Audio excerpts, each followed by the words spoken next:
Good morning, everybody. I'm Rob Lucky, and this is Matt McKernan. We're co-chairs on the Fall Protection Council. Before we get on into our presentation, we're going to talk a little bit. Today is Workers' Memorial Day. We'd like to invite you to join in with us. This is a day we honor the working people who have lost lives on the job sites and mourn with the families and co-workers who grieve for their loss. As we remember and mourn each worker's death, we also focus on what we need to do to keep the workplace safer. So if we could we take a moment in silence and think of the workers we've lost?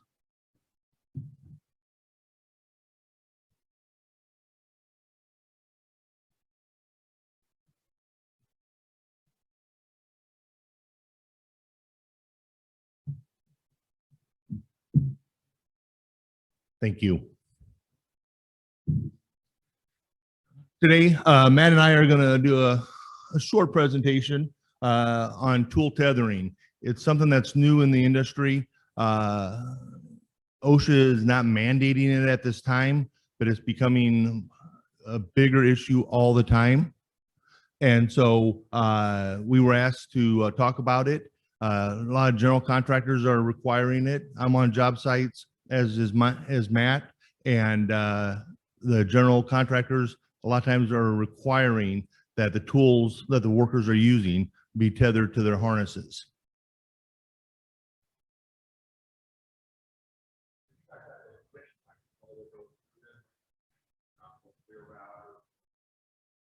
Yeah. Yep. So.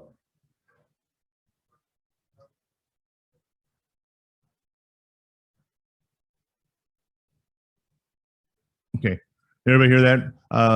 If you have a question, raise your hand. We'll have somebody bring a microphone over to you so the people online can hear you.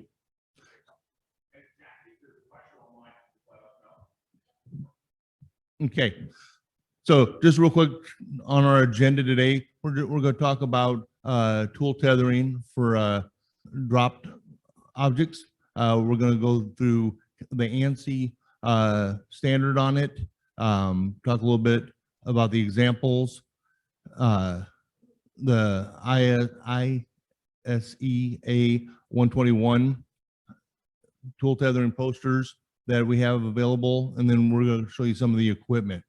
Again, it's a new subject that is being changed daily, but a lot of our major contractors out there are requiring tool tethers for the workers' tools.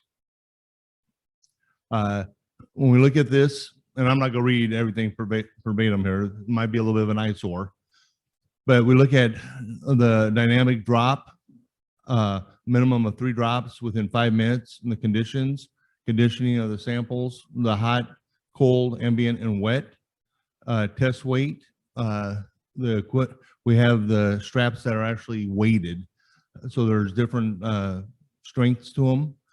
We do a free drop distance twice. And so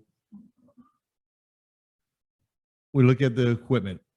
And so again, each worker now must put this equipment on. And just kind of some examples.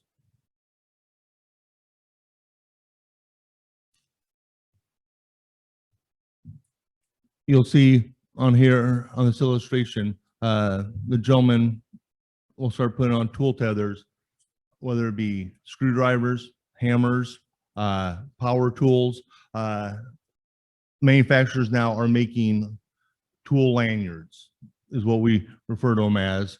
In the event somebody drops it, and Matt can probably even expand a little bit more, but there's been a lot of injuries and even deaths where people are dropping their tools at heights, and even a bolt that will go 4 or 5 stories can actually kill somebody. And as an employer also, a lot of people don't think about, if a worker drops a tool, how many of your workers would go, I'll be back in 2 minutes, and run down, be able to get their tool and come back up? It usually takes 45 minutes to an hour. They go down, they hit the restroom, talk to some coworkers, move around. By the time they get their tool and get back up, it's 45 minutes to an hour later. So this is also designed to keep their productivity going. What?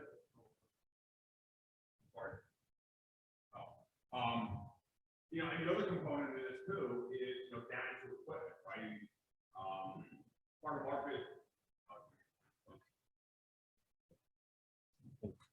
Get up here. Sorry. You know, and is that okay? And part of this also is, you know, damage to equipment, right? So it's not necessarily, obviously we want to make sure we're protecting against people that you drop a hammer or a wrench or whatever. But if that also falls into a piece of equipment, right? If you're working on an overpass or near a highway and it lands in somebody's vehicle, if you're working in, like, for example, a nuclear power plant, right? And you drop a tool down into the containment pond or somewhere where it's not supposed to be, it can get very expensive very, very quickly, right? So, you know, a lot of the testing and everything that's done on this equipment and what we're trying to, you know, drive out into the industry is to start thinking about those kind of things, right? Protecting people and protecting equipment from any, you know, incidental damage. Okay, cool. Okay. And so this is just some of the componentry we're using now. And we've got examples if we'd like for us to pass them around. We look at our gates and our carabiners that we use, the dual auto lock, the manual screw. Here's one of the, this is a Faltec poster. And every job site, every company will have specific requirements, sometimes for what tools that they have, how they do it. And when this process was developed, we never thought it was going to be as impacted as it is. But there are many manufacturers out there of the tool tethers, and they all come with certain instructions. So you just can't grab one and use it for all. There are different weights. There are different requirements. We have some that you'll see up there by the hammer that are actually with equipment that doesn't have an eye on it. We'll actually put a piece on there and actually tape it on. And then there's a timeline that they have to retape that tool every so often. And so this gives us kind of an outline of what needs to happen. And I believe we go up to, is it 50? I think it's 15 pounds is the maximum weight at this time on tool tethers. And we have 2, 5, 7, and up to 15. This is another example of tool tethering. Again, some with carabiners, taped. Another one of our posters. And in some cases, if they are working with them, instead of actually having these tethered to their belt,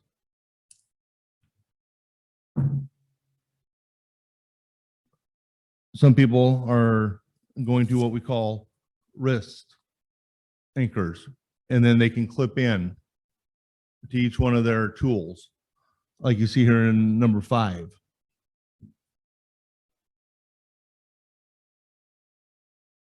Just some different ones. Again, I'm giving you just a quick overview of what tool tethers are. Is anybody currently using tool tethers for any of their job sites? What are some of your requirements?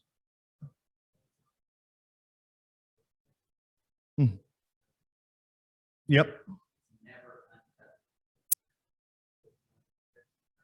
Yep.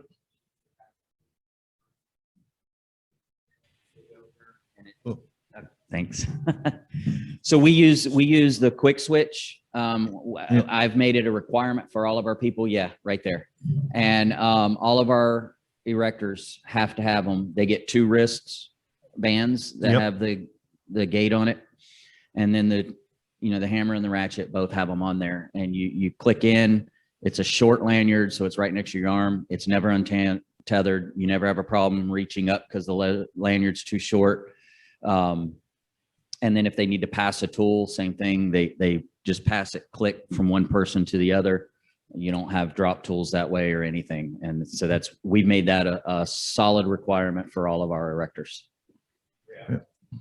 Are your erectors accepting that?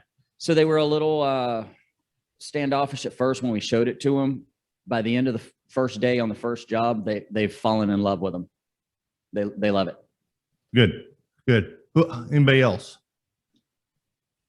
Yeah, Rob, this is Bob Gibson. We do that at Sunbelt. And one of the things we did was in the beginning, we were trying to tether all their tools, and it got to be too many. So a couple of things we did. One was to kind of work to limit the number of tools they carry up, where some people were carrying too much stuff, and tether the main tools. The other thing we also looked at was using kind of I don't necessarily know the term, but kind of like a key ring you would use for your key ring to attach to their belt. One concern we had was in some industrial environments, getting the tether maybe caught in rotating equipment could pull them in, and wanting to keep it kind of in a breakaway so it wouldn't actually pull them into some kind of rotating type equipment. Okay. Thank you. Anybody else? Oh.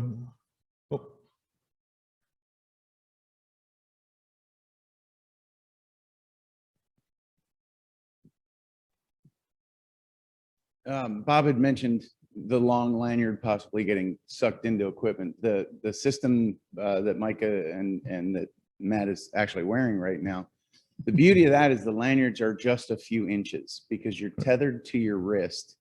There is nothing else there.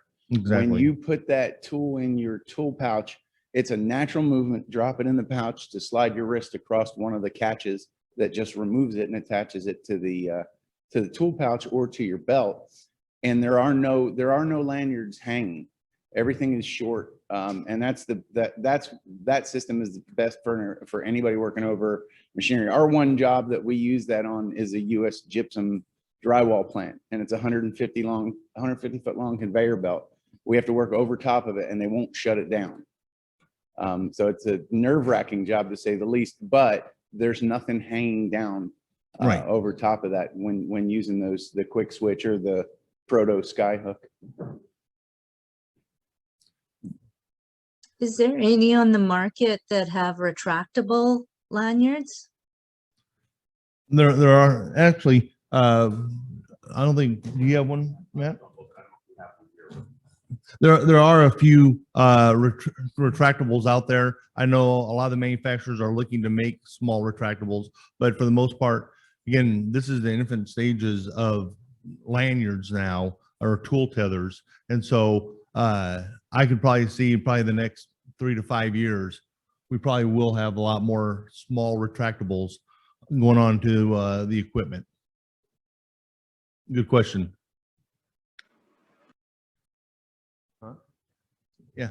Matt was just telling me the retractable that a lot of us are working with now or looking at is kind of like your janitor's keys. You remember your janitor at school had all the keys on there, and that's what the retractables are going to be very, very similar to. So again, just some of the pictures. We were asked to do this on tool tethering because it's something that is just becoming more and more used in the workforce. And like a couple people have shared, they're using it now. This is something with your workforce, they need to be taught. They need to, believe it or not, there's actually a tape or a video on how to tape your equipment a certain way to secure your equipment to your tools or to your harnesses. And so it's not just buying a bunch of equipment and adding it on. There's actually a procedure for each piece of equipment. We've even come out with hard hat. Some of the job sites, I'm doing one right now in Omaha, Nebraska, and the general contractor there, everybody has to have a hard hat lanyard on. Matt, I'll let you finish up with the do's and don'ts. Oh, okay.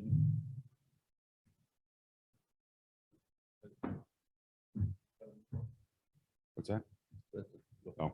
Oh. Yeah, so just like anything else, right? I mean, when we talk about this stuff, it's, you know, we look at it as fall protection, right? So just like your harnesses, your lanyards, retractables, things like that, there's some basic do's and don'ts, inspection procedures, things like that. So, you know, if for the companies that have this equipment that's in place, you want to make sure you kind of get into the habit of inspecting the equipment, right? The last thing you want to do is have a, you know, think you're doing everything right, and then have a piece of equipment, if you drop it, fall and the lanyard break, right? So just like some basics that we're all very familiar with, but it definitely is worth mentioning, you know, don't attach multiple things together, just like you wouldn't attach, you know, 2 lanyards to your back earring of a harness.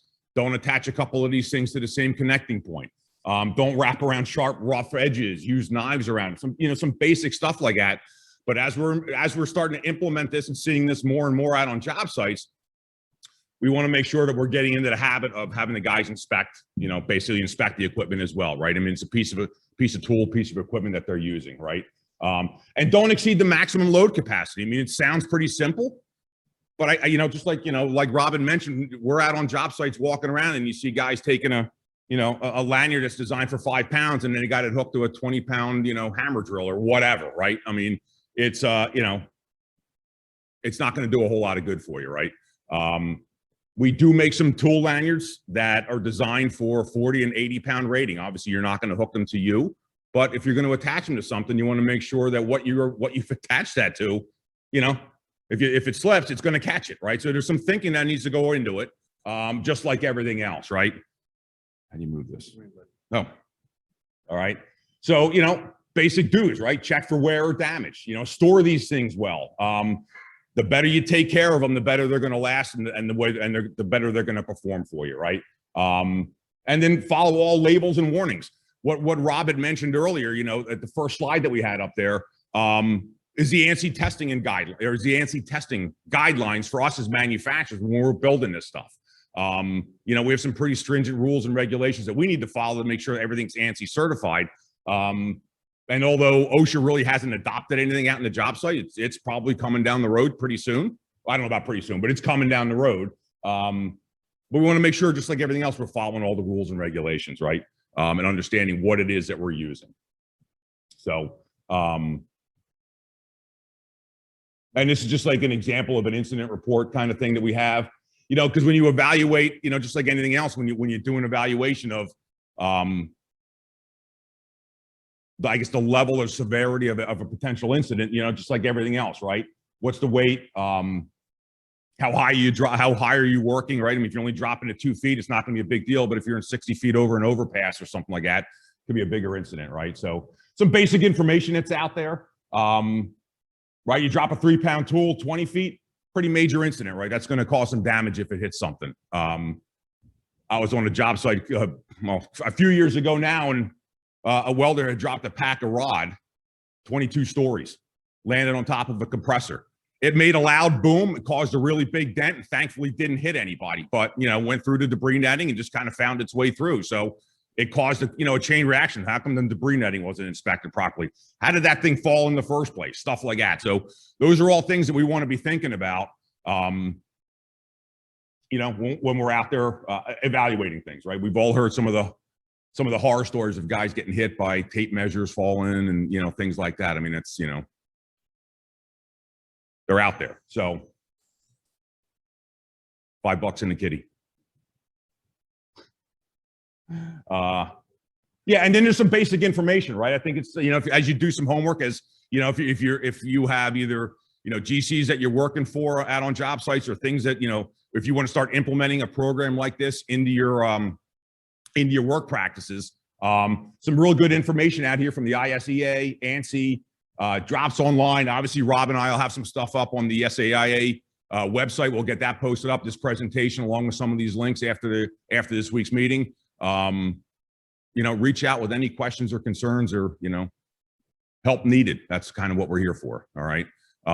We'd love to get an idea of, you know, some of the things that, you know, how you think the Fall Protection Council could assist membership with, you know, drop tool protection, resources that might be needed. You know, we'd really like to get some input and thoughts from the members in here, on how to best utilize the resources that Rob and I can provide, and probably other people in this room. Any thoughts, questions, concerns? Yes, Jim. Oh, wait for the microphone. Oop, wow.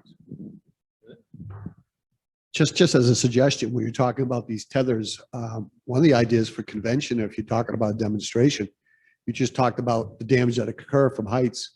Do a live demo at the convention of different heights, different products, in the products, plywood, showing it would be a visual thing that people would see. And hey, I didn't even think about how much that's going to weigh and how much damage would occur. Just an idea.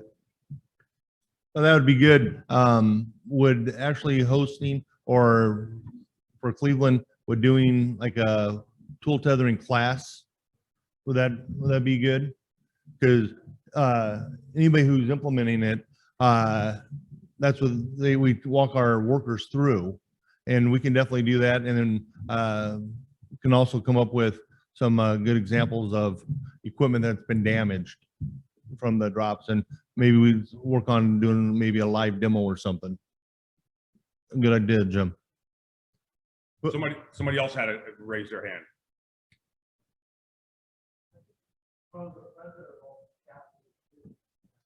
Of this council or the whole thing? Oh, okay. Okay. I just had,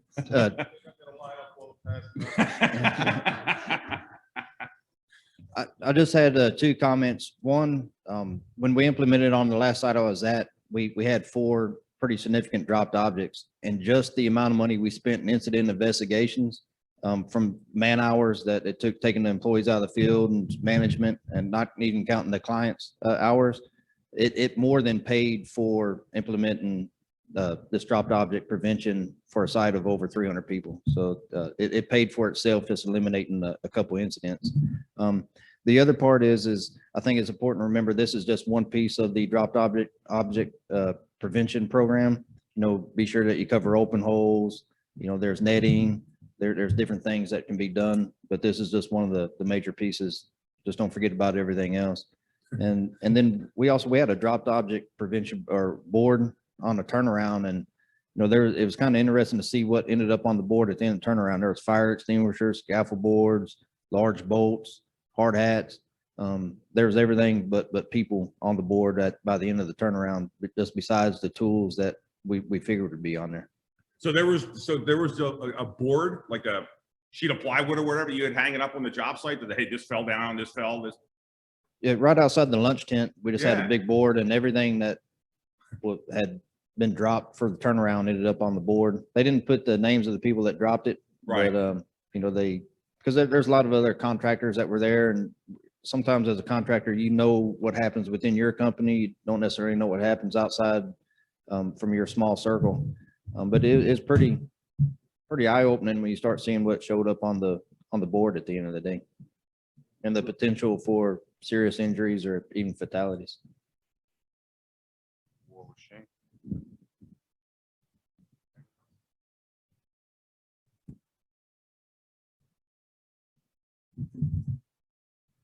All right.